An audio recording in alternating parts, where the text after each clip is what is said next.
Здравствуйте, с возвращением на Гарджине. Начинаем пятое занятие.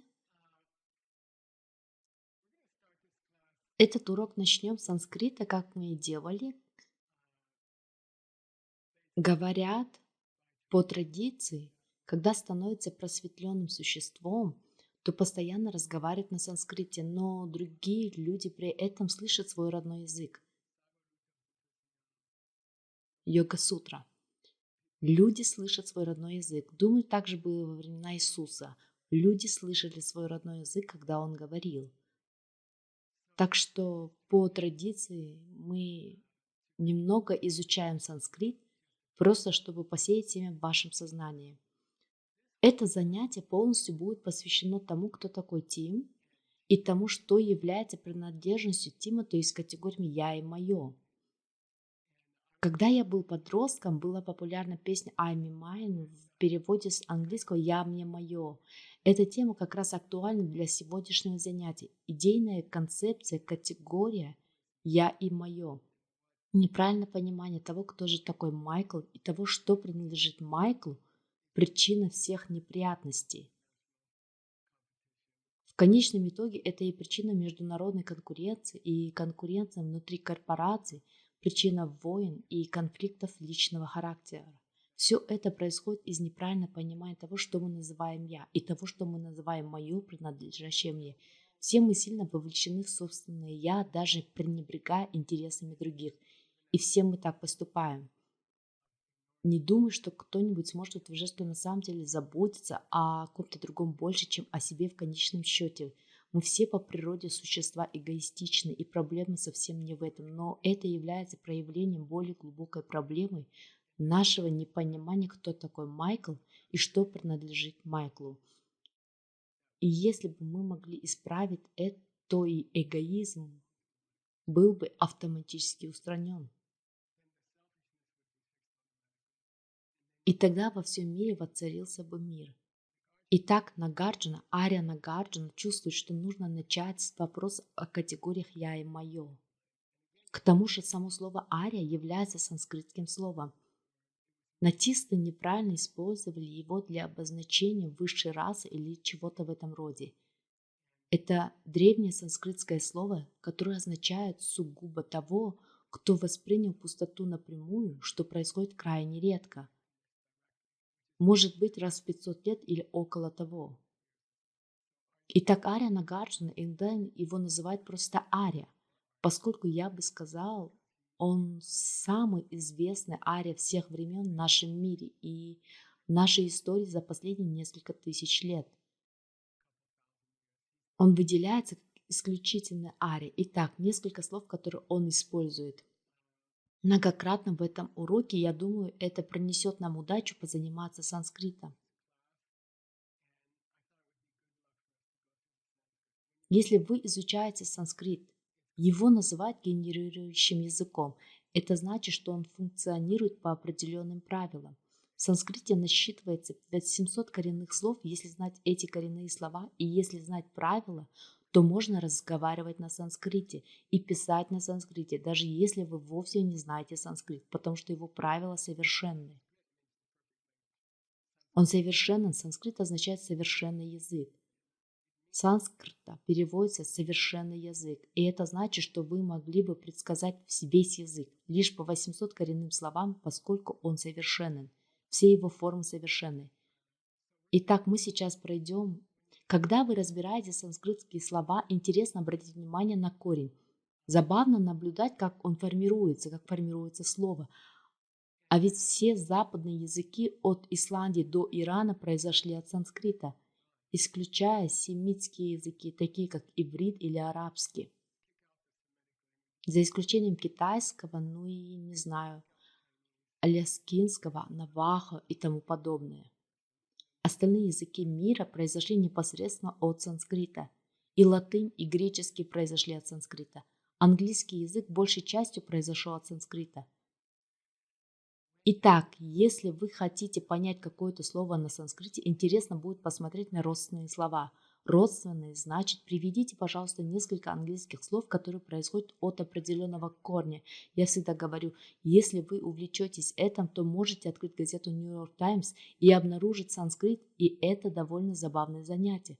Вы можете увидеть, что вся газетная полоса состоит из слов, которые произошли от санскрита. Что ж, давайте попробуем. Первое слово, которое я бы хотела пройти с вами – аха. Это санскритское слово значит «я», а по-тибетски это «нга». Кстати, тибетский язык исключительный, у него нет никакой лингвистической связи ни с одним языком мира. Существует предание, что он пришел из космоса или от высших существ. С лингвистической точки зрения это правдоподобно, потому что в нем нет ни единого слова, имеющего родственные связи с каким-либо другим языком. Но в любом случае ахам означает «я», и это корень слова «эго».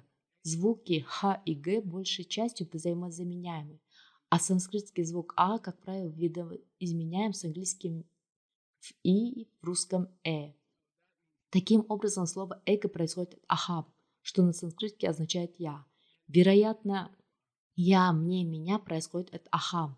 А вот нга и ва в тибетском языке означает мама на санскрите, а мама значит мое. Итак, ахам означает я, а мама значит мое. И это будет иметь значение для нас. Может легко заменить слово я и мое являются родственными, так как происходит от слова мама. И вот еще одно важное новое слово, образовано от обоих слов с корнем кр. А корень, который произносится кир, означает делать что-то. И у нас есть слово кармы, производное от него, потому что карма создает мир. Английское слово, произведенное от корня kr, cereal, означает зерно, произведенное землей. Раньше английская буква C звучала как K, а потом K сменилась звуком S. После, незадолго до Шекспира или что-то в этом роде того.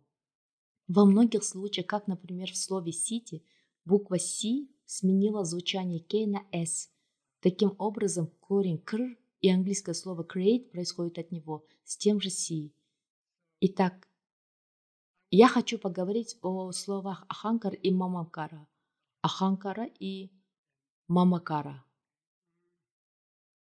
Так вот, если соединить английское слово «me», то есть «я» с «кара», получится making me, создание себя. Вы крутитесь, как белка в колесе, создавая себя. И мамакара означает, вы крутитесь, как белка в колесе, создавая то, что мы называем мое.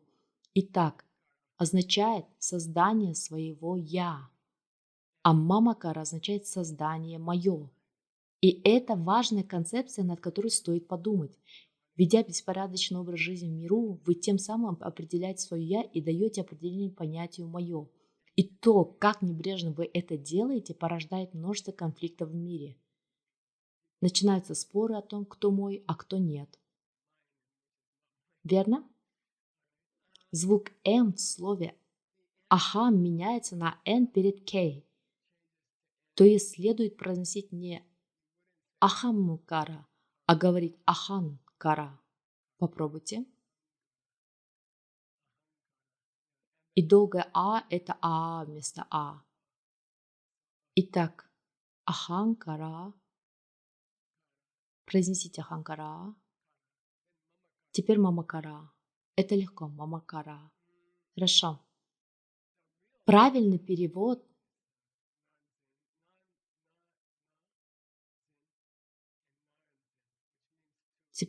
означает цепляться за свое собственное «я», значит цепляться за мое.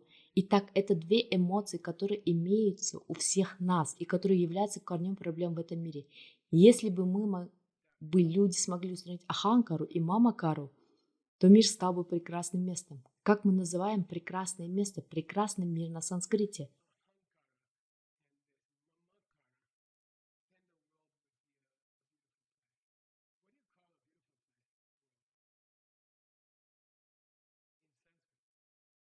Мандала. И испанское слово «мундо» происходит от того же корня и означает «мир». На самом деле это означает «диск». Это долгая история, но совершенный мир, совершенный мундо – это мандала.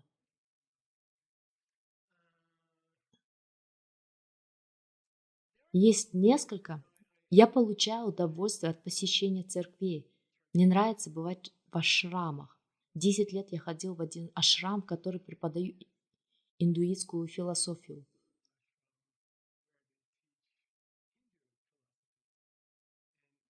Я приходил туда и слушал. И помню, речь шла об Аханкаре в школе Санкья. Это одна из самых важных школ индуизма. Пожалуй, Санкья является основной школой древних традиционных школ йоги. У них такое представление об Аханкаре, как бы это сказать. Понимаете, буддизм был широко распространен в Индии в течение тысячи лет и затем угас. Он угасал, затем возвращался вновь. И когда буддизм переживал упадок,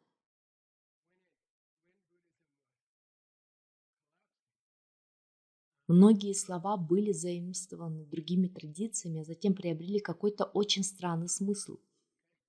И здесь пример Саханкары очень кстати. Цепляние за свое «я» и цепляние за мое. Я приведу определение из интернета, которое всегда является надежным источником. Аханкара — это вид загадочных и могущественных существ, способных менять форму и исполнять желания, которые впервые появились в пределах Солнечной системы после прибытия путешественника. То есть эти самые основные, важные, красивые, драгоценные идеи о том, кто я, в Индии были совершенно искажены. Я говорю это не для того, чтобы повергнуть критике другие традиции, а для того, чтобы призывать вас быть внимательными.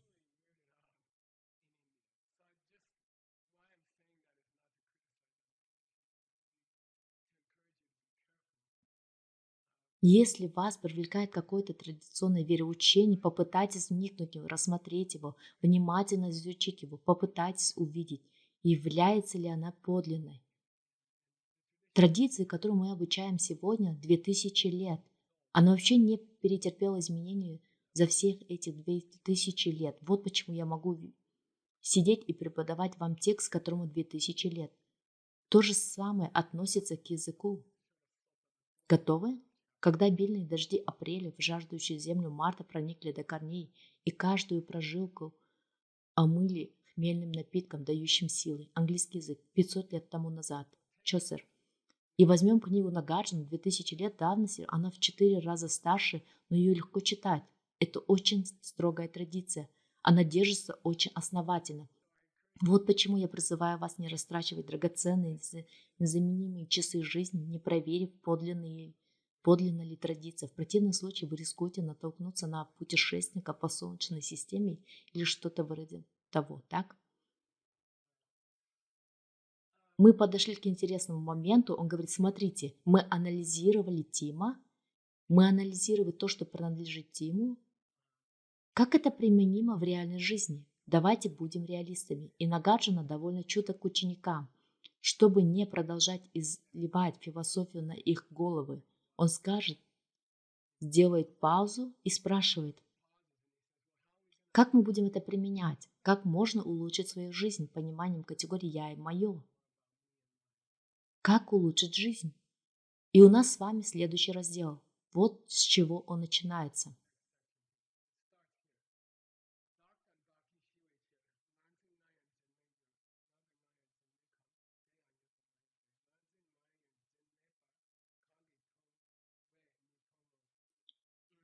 Я прочитаю этих два абзаца слово в слово, потому что в обоих содержится объяснение, к тому же я нахожу их очень красивыми.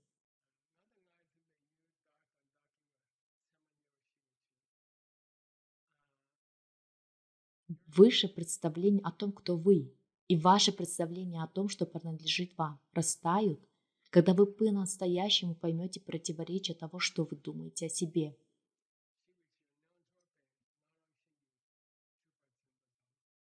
Итак, что делает,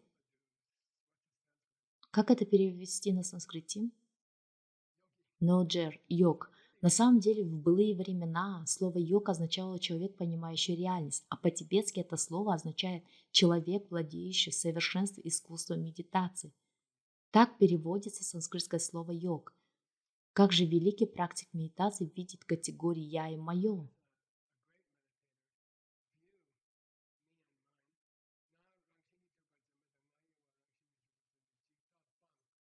Йоги освободились от неправильного понимания понятия «я» и «моё». Мне кажется, лучше начать с категории «моё», то, что мне принадлежит. Хотя не знаю.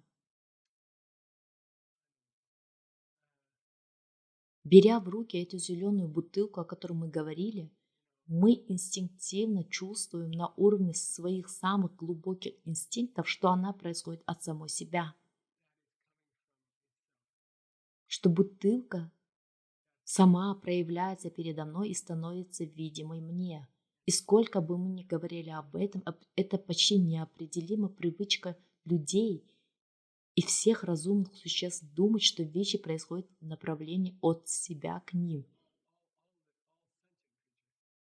Например, если взять в качестве примера эту зеленую бутылку, вы бы не сказали, ну вот, надо было мне создать красную бутылку. Мы не предлагаем, что мы и не предполагаем, что бутылка происходит от нас. Вы думаете, эту бутылку привезли на грузовике, ее изготовили на заводе и наполнили ее водой. Но если вы постигаете научение Нагарджуны, то бутылка действительно происходит от вас, и бутылка происходит от вас, ее зеленый цвет происходит от вас. И все это, и кстати, если ваша медитация становится по-настоящему глубокой, вы можете поймать себя на том, как вы делаете ее зеленый. Если ваша медитация становится очень-очень качественной, то вы можете видеть, как вы сами, ваш ум окрашивает ее в зеленый цвет. И тогда вам открывается, о боже, значит все проблемы в моей жизни происходят от меня. И тогда вы становитесь намного более приятным человеком. Ведь вы не вините никого другого в своих проблемах. Это не значит, что ваши проблемы уходят, но это значит, что исчезает вся личность человека, который во всем обвиняет мир. И даже в том, что есть плохие водители и тому подобное. Вы не обвиняете других людей в том, что происходит, потому что знаете, что это происходит от вас. И только представьте себе, что вы очистили эту часть вашего ума, что вы очистили такую значительную часть вашего ума, ту часть вашего ума, которая обвиняет других людей и обстоятельства в том, что происходит в вашей жизни. Если бы вы повернули время вспять, что бы вы изменили? И как бы изменилось ваше отношение к людям? Как часто вы бы расстраивались, если бы знали, что все неприятности в мире точно и не иначе были созданы вашим собственным умом? Тогда бы вы просто упорядочили ваш ум. Вы бы сосредоточились на этом и уже стали бы намного более счастливым человеком. Вы стали бы гораздо более приятным человеком. Так что автор говорит о Ягине, который сумел преодолеть чувство, что все в его жизни происходит не от него. И он понял, что все в его жизни происходит от него. Например, Тим происходит от Тима. И Тим– это не имя, которое мама дала его телу и ему. Его тело, то, как действует его тело, то, как работает его ум, происходит из семян в его собственном уме. И он может настраивать свое тело и ум безгранично, если это правда.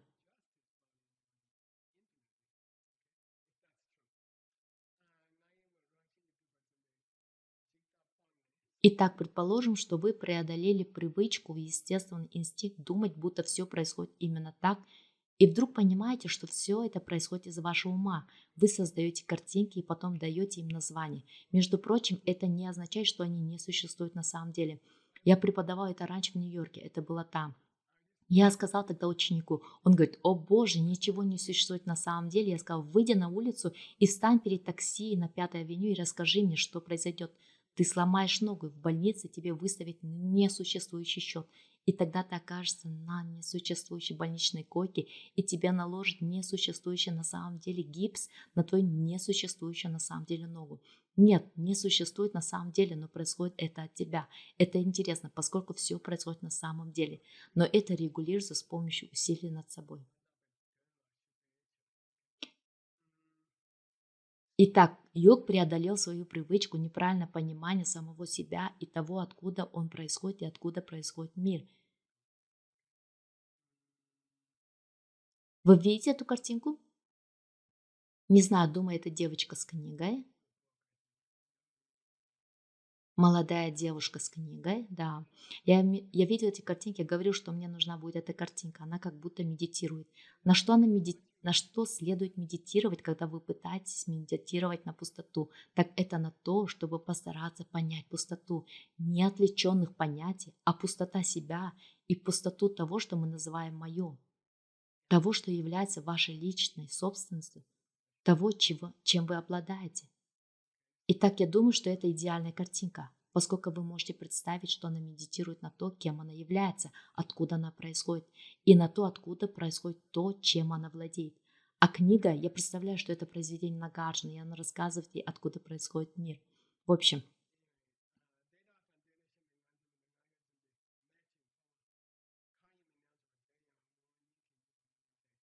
а затем он говорит, давайте подумаем о человеке, который понимает категории «я» и «моё».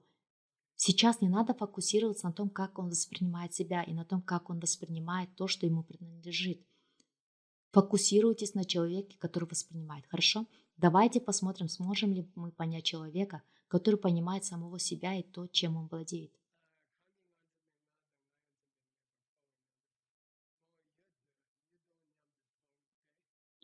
Если вы верите, что этот человек происходит от себя, если вы верите, что этот человек происходит от себя, значит, вы видите человека, который понимает, кто он такой и откуда происходит. Но сейчас вы наблюдаете за этим человеком, и если вы думаете,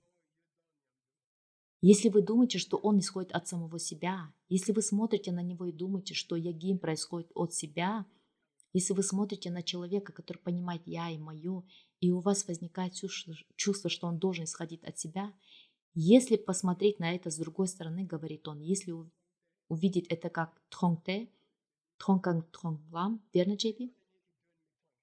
Тогда можно сказать, что вы ничего не видите. Это очень забавно. Если вы думаете, что могли бы увидеть человека, который понимает все эти вещи, то вы ничего не увидите. Дальше Нагарджуна реально насмехается. Вы когда-нибудь встречали человека, который понимает «вы, я и мое»? Ну да, да. Вы смотрели на него? Да, да. А вот и нет. Он такой. Он очень обескураживает, и это приводит к... Кстати, мы собираемся перейти непосредственно к сутре алмазного огранчика, пустоте сутры алмазного огранчика. Я люблю говорить своим студентам из Азии, которые, как и я, большие приверженцы сутры алмазного огранчика. Кто ее написал? Вы ее написали. И когда вы читаете Библию или смотрите «Унесенных ветром» согласно этим идеям, это вы их создали. Вы их создали. Вы создали «Унесенные ветром». Вы режиссер. Всякий раз, когда вы не переворачиваете страницу Евангелия, ваш ум складывает слова одно за другим. И это происходит так быстро, что вы этого не замечаете, вы этого не видите. Но на самом деле вы сами являетесь автором своего спасения. Именно вы пишете религиозную книгу, которая в конечном счете взывает к вам и вытаскивает вас из этой проблемы. И это классная идея. Бог исходит от вас, Иисус исходит от вас, Будда происходит от вас. Как я могу создать существо, которое знает гораздо больше меня, чтобы оно могло вытащить меня из беды? Это круто, ведь карма растет. Карма имеет тенденцию приумножаться. Небольшое осознание может стать при правильном подходе, небольшое осознание может обратиться в всеобъемляющее понимание целой Вселенной.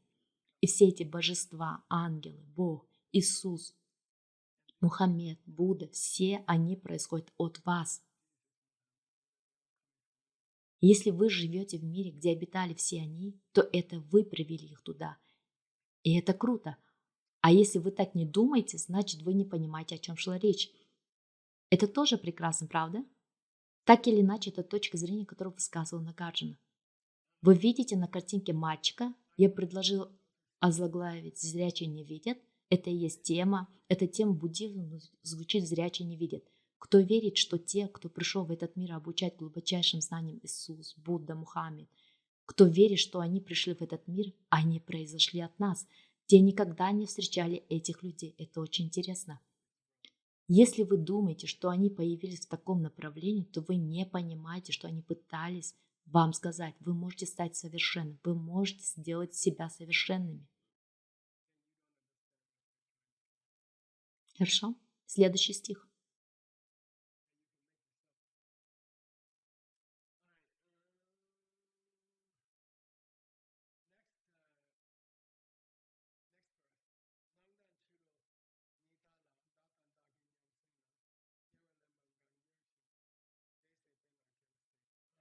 Автор подходит к практическому применению. Важные слова здесь. Какое из них на санскрите крестьяна? Оно означает взять что-то. Оно должно начинаться с супа. Нет, не думаю. Я полагаю, это упадана. Да, упадана. Означает взять что-то на себя. И это имеет первостепенное значение для этого стиха. Наиболее типичное упоминание этого слова – это когда речь идет о том, что происходит с вашим телом и умом в момент рождения. Вы принимаете их на себя. Вы принимаете тело и ум, когда рождаетесь. Поэтому автор говорит здесь, вы можете остановить свое цепляние или свое хватание, если вы понимаете, что я и мое происходит от вас, а не извне. Тогда вы сможете перестать цепляться за вещи. И это вроде бы очевидно в отношении денег. Не знаю, моя жизнь, мои взаимоотношения с деньгами изменились. У меня вообще не было денег, когда я был ребенком. Мы даже еду получали из продовольственного банка. И тогда я воспитывался в обществе, которое учило не зацикливаться на деньгах. Я воспитывался в благословенной субкультуре хиппи, в которой вас оценивают не потому, сколько вы зарабатываете. Так что я как-то избегал денег долгое время. Затем проект Джона Брейди стал испытывать трудности. Мы все время занимали деньги, чтобы спасать древние книги. Я стал думать, что, возможно, мне следует использовать эту философию, чтобы заработать много денег. Так я и сделал. И алмазная, которую мы создали, сейчас является крупнейшей в мире. И она была куплена Уорреном Баффетом в 2009 году. Я считаю, что иметь деньги полезно, потому что можно пользоваться ими. Мы поддерживаем сотни бедных людей, сотни и сотни беженцев. 532 детей учатся в школе, которую мы построили. Мы кормим их, мы их одеваем. Этот проект обходится в миллионы долларов каждые несколько лет. А он по существу и не получает зарплату. Но почему я говорю об этом? Идея цепляния за деньги.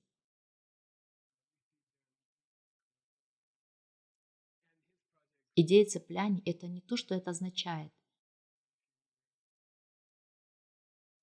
Это не значит, что если вы богаты, знаете, как зарабатывать и использовать деньги, то вы плохой человек. Это не так. И Будда никогда не имел это в виду. Здесь речь идет о слове цепляние, которое люди неправильно понимают.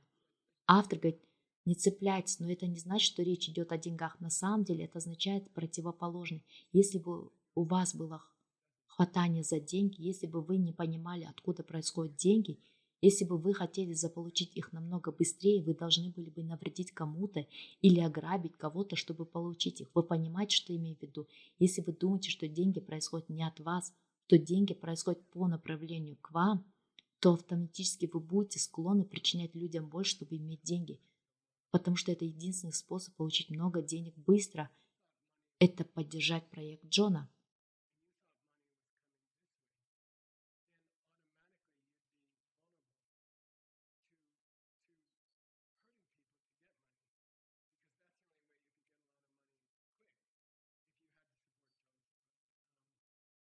Но если вы осознали, что деньги проистекают из вас, как эта зеленая бутылка с водой,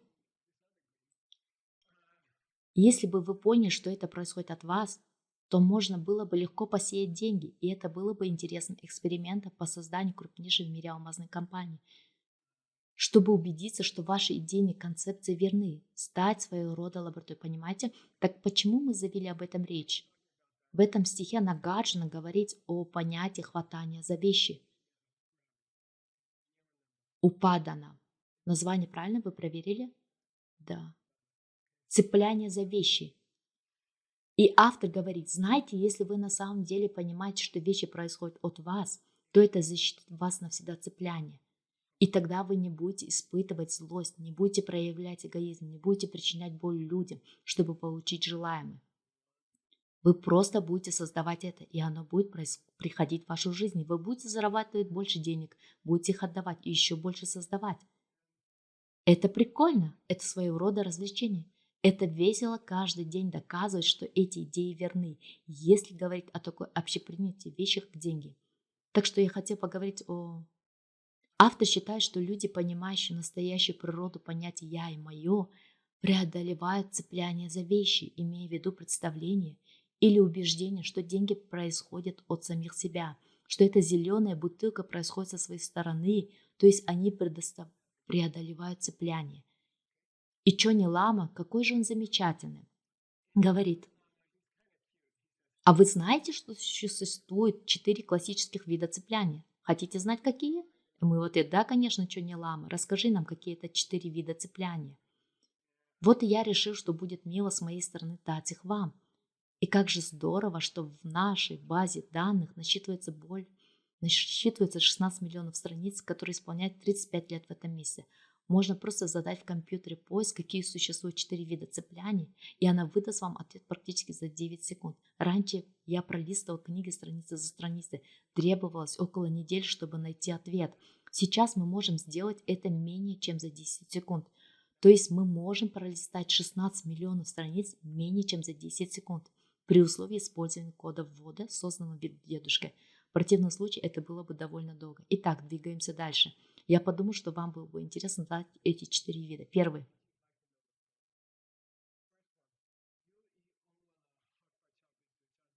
Обычное цепляние. То есть стремление к страстно желаемым объектам. Это обычное цепляние. Старое доброе цепляние. Это погоня за страстными желаемыми объектами. Разве это плохо? Нет, если вы действуете правильно. Деньги приносят пользу. Это стоило 15 миллионов долларов. Это очень много. Но иначе у нас не было бы 16 миллионов страниц. Так что деньги могут приносить пользу. В целом, это означает, что неправильный вид привязанности к объектам, приносящим удовольствие. Первый вид цепляния – присвоение. Правильно ли перевести это как присвоение, Тим? Кстати, Тим, это объяснение из твоей книги. Я подумал, что ты бы хотел знать. Да, Тим, я выбрал 10 переводчиков и сказал, если кто-то продемонстрирует, что действительно настроен серьезно, я его возьму. Прошло 5 лет, и он доказал, что был настроен серьезно. Итак, несколько месяцев тому назад он решил взяться за перевод, что является большой ответственностью для меня. Это ответственность сроком на 10-15 лет. Его книга называется «Совершенство мудрости». Она представляет школу «Срединный путь», и это из твоей книги. Я подумал, что ты бы хотел знать это.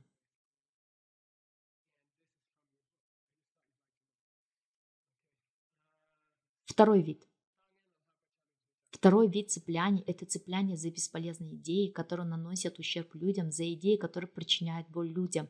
Я бы сказал, что одним из самых крупных в этом мире цепляний этого вида является конкуренция между компаниями, между народами, между странами, внутри компаний, между сотрудниками.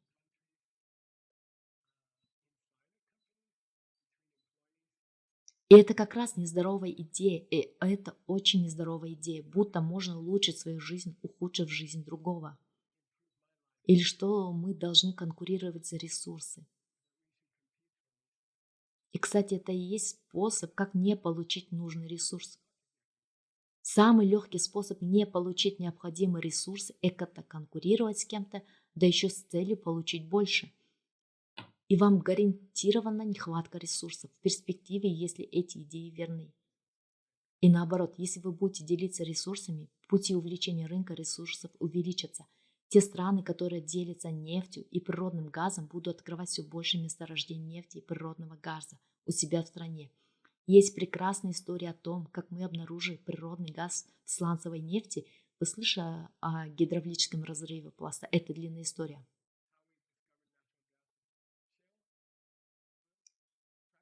Итак, привязанность к нездоровым взглядам. Я бы сказал, в системе нездоровых взглядов я могу заработать больше.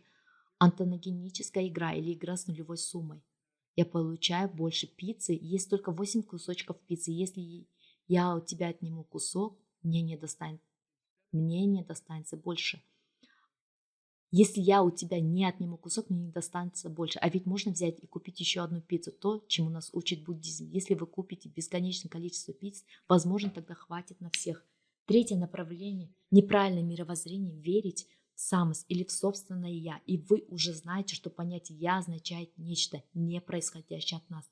Если у телефона собственное «я», зависит от того, как на него посмотреть. Если вы думаете, что телефон произошел не от того, что вы делились телефоном, то вы цепляетесь за его самость. Если же вы считаете, что вы всегда будете с телефоном благодаря тому, что делились им, я не платил за этот телефон, мне просто это приходит. Я не платил за компьютер, вещи просто ко мне приходят. Поэтому, если вы щедры и помогаете другим с правильным пониманием категории «я» и «моё», то вещи имеют тенденцию возвращаться к вам. Да, они неизбежно к вам вернутся. И теперь четвертый вид. Особый вид цепляния, который особенно оскорблял Будду, это религиозные практики, которые вредили людям.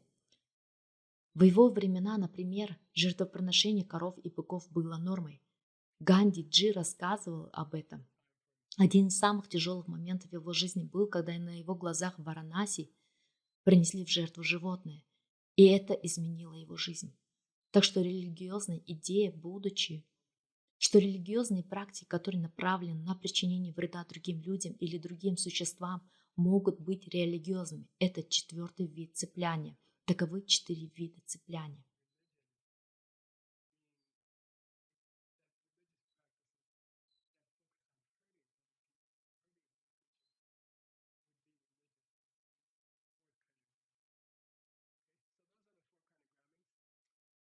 Мы закончили с Чоной Ламой. У меня есть для вас картинка, не помню какая. Не знаю, мне кажется, что это классная картинка, иллюстрирующая цепляние. И они схватились из-за вещи. И, кстати, да ладно. Давайте перейдем к следующему стиху. Я прочту.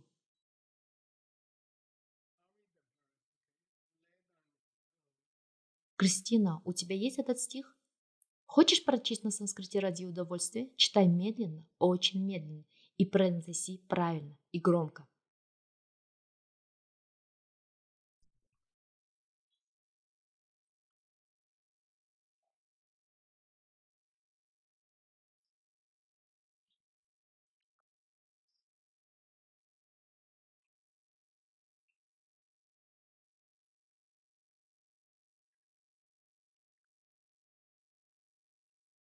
Да, произнеси ктаха, то нарушается размер.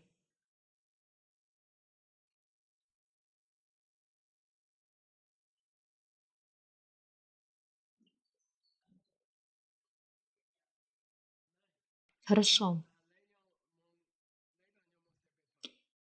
Если вы хотите достичь нирваны или освобождения, вам придется остановить свои негативные эмоции и вредоносные действия, которым вас все эти эмоции побуждают. Это первая строка. Первая половина строки на санскрите. Откуда происходит карма? Откуда происходят негативные эмоции карма? Из намток, из неправильного помышления. И оно происходит из тропа. А тропа очень сложное словосочетание, означающее ментальные инструкции.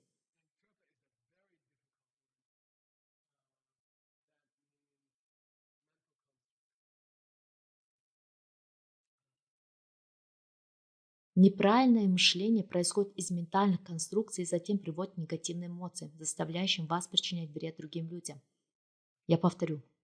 Неправильное мышление происходит из, как я сказал, неправильные идеи ведут к негативным эмоциям, что заставляет вас причинять вред другим людям. А корень всего этого – неправильная идея о том, откуда происходят вещи.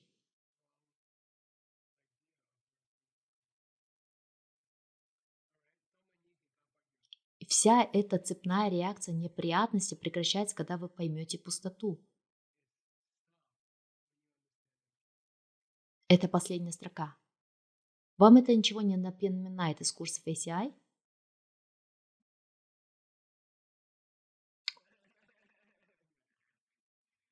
У нас была цитата из комментария книги Майтреи под названием «Уттантара», который является тантрой. Не является тантрой. Это обыкновенная книга под названием «Высшая линия». Высшая линия. Там было прекрасное описание цепной реакции, которая вызывает все неприятности в мире. Там было привлекательное описание эффекта домино, который возникает от неправильного понимания пустоты вплоть до войны или физической страданий и смерти в мире.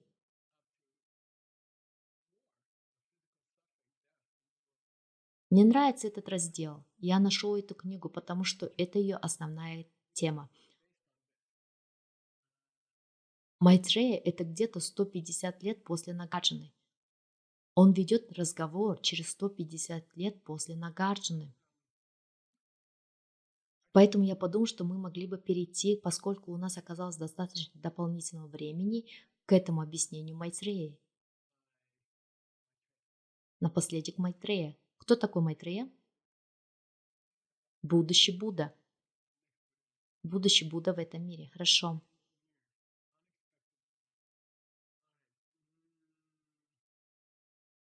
Чрезвычайно близкий по времени, неожиданно близкий.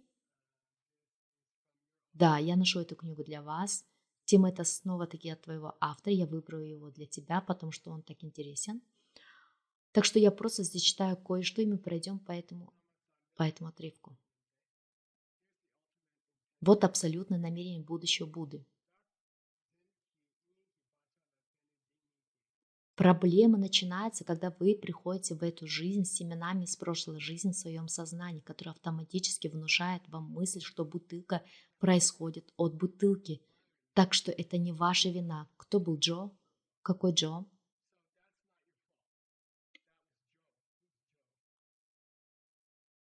Мне нравится называть вашу предыдущую жизнь Джо. Я не знаю, как звали его или ее. Это шутка, это между нами. Я спросил своего хорошего друга, почему он такой хороший человек. И он сказал, Гешела, это не я, это был Джо. Это было в моей прошлой жизни. Итак, приходя в эту жизнь, вы оказываетесь в неблагоприятном положении, потому что, согласно буддизму, мы приходим в эту жизнь с семенами в своем сознании, и они автоматически заставляют нас инстинктивно чувствовать, что бутылка проявляется в направлении от нее к вам, что она привезена с завода, а не произошла в результате вашей щедрости, когда мы предлагали воду другим людям. А ведь именно так на самом деле она и возникает. Но вы должны переучивать свой ум. Из-за семян, которые мы перенесли из своей прошлой жизни, ваш ум полагает, что бутылка происходит от себя. И если нам удастся в этой жизни, если мы правильно распорядимся этой жизнью, к концу этой жизни, наши инстинкты изменятся в противоположную сторону. О, я люблю минеральную воду Пилигрина. Надо будет обязательно дать кому-нибудь воды сегодня, потому что я хочу, чтобы она не заканчивалась. И тогда так радостно жить, что вы благодарите мир за все, что у вас есть, и осознаете, что это происходит благодаря вашей доброте. И тогда вы чувствуете жизнь во всей полноте, так что вы хотите, чтобы это не заканчивалось. Вы хотите продолжать быть добрым другим людям. Тем не менее, автор отмечает, к сожалению, мы вступаем в эту жизнь с теми негативными семенами с прошлой жизни, и поэтому безотчетно не задумываться с тех пор, как покинули лоно матери, хоть младенец, хоть муравей рефлекторно полагает, что вещи происходят именно в таком направлении, а не исходят от самих себя. А мне нравится говорить, что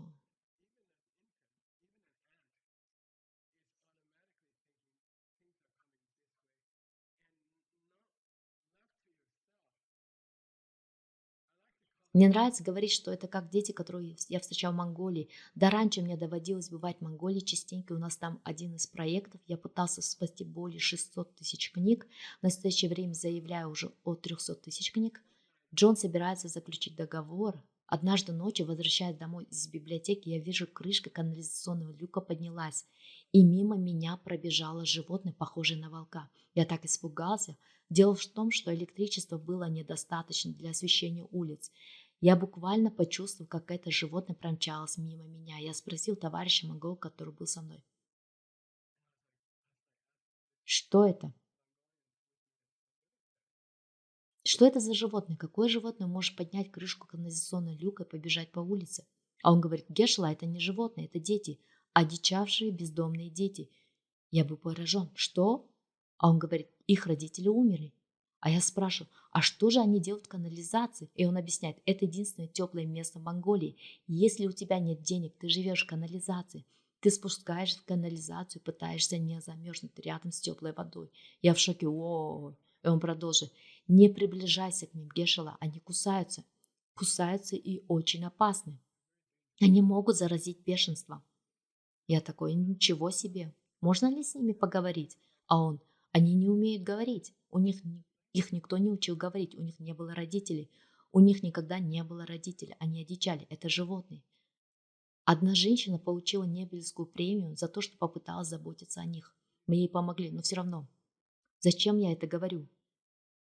Предоставленные сами себе в этой жизни, без какой-либо другой конкурирующей системы мышления, вы бы поверили, что это происходит со своей собственной стороны, по направлению к вам. И вы бы боролись за то, чтобы получить это, когда захотите. И в конце концов, если бы дело дошло до потасовки, я был на Гавайях, занимался серфингом, когда произошла эта история с бензином, когда было установлено нефтяное эмбарго, и люди стояли в очереди за бензином каждые 2 дня, и у людей было огнестрельное оружие, и люди стреляли друг друга за бензина. Он говорил: ты думаешь, что ты такой цивилизованный? Но если бы дело дошло до драки, и речь шла бы об последней бутылке, а ты не понимал бы, что она происходит, то тебя причинял бы ли ты боль кому-нибудь другому, чтобы получить ее? Так что мы дикие. Мы рождены дикими по причине нашей прошлой жизни. Мы приходим в эту жизнь, считая, что вода существует сама по себе, что это происходит не от того, как я отношусь к другим людям. Мы дикие по своей природе, это раз. Второй, мы начинаем верить, что та или иная вещь существует где-то снаружи. Из-за семян нашей прошлой жизни мы начинаем верить, что вещи существуют где-то там, и они происходят в направлении от себя к нам. Тогда наши семена, как сказать, отбор семян в нашем сознании заставляет нас воспринимать некоторые вещи как предмет желаний, а некоторые как нежелательные. Например, хорошая минеральная вода. Лично мне не нравится минеральная вода Лакруа. Это тоже наши семена.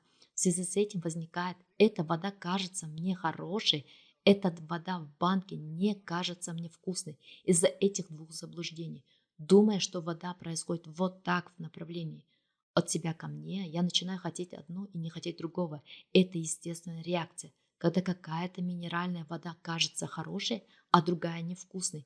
Я бы предпочел ту, которая кажется мне вкусной. И тогда вы получаете то, что называется симпатия или неприязнь. Как мы это называем? Невежественная симпатия, невежественная неприязнь. И это запускает карму. Почему? Вы боретесь за вещи, которые вы хотите. Вы боретесь за то, чтобы избежать того, чего вы не хотите. И это карма. Это создает карму. Из-за этого вы сеете семена для следующей жизни. И затем это становится жизненным циклом. То, о чем Нагарджуна говорит в этом стихе, все тот же жизненный цикл. Если вы не поймете, что все происходит из вас, вы будете возвращаться и возвращаться.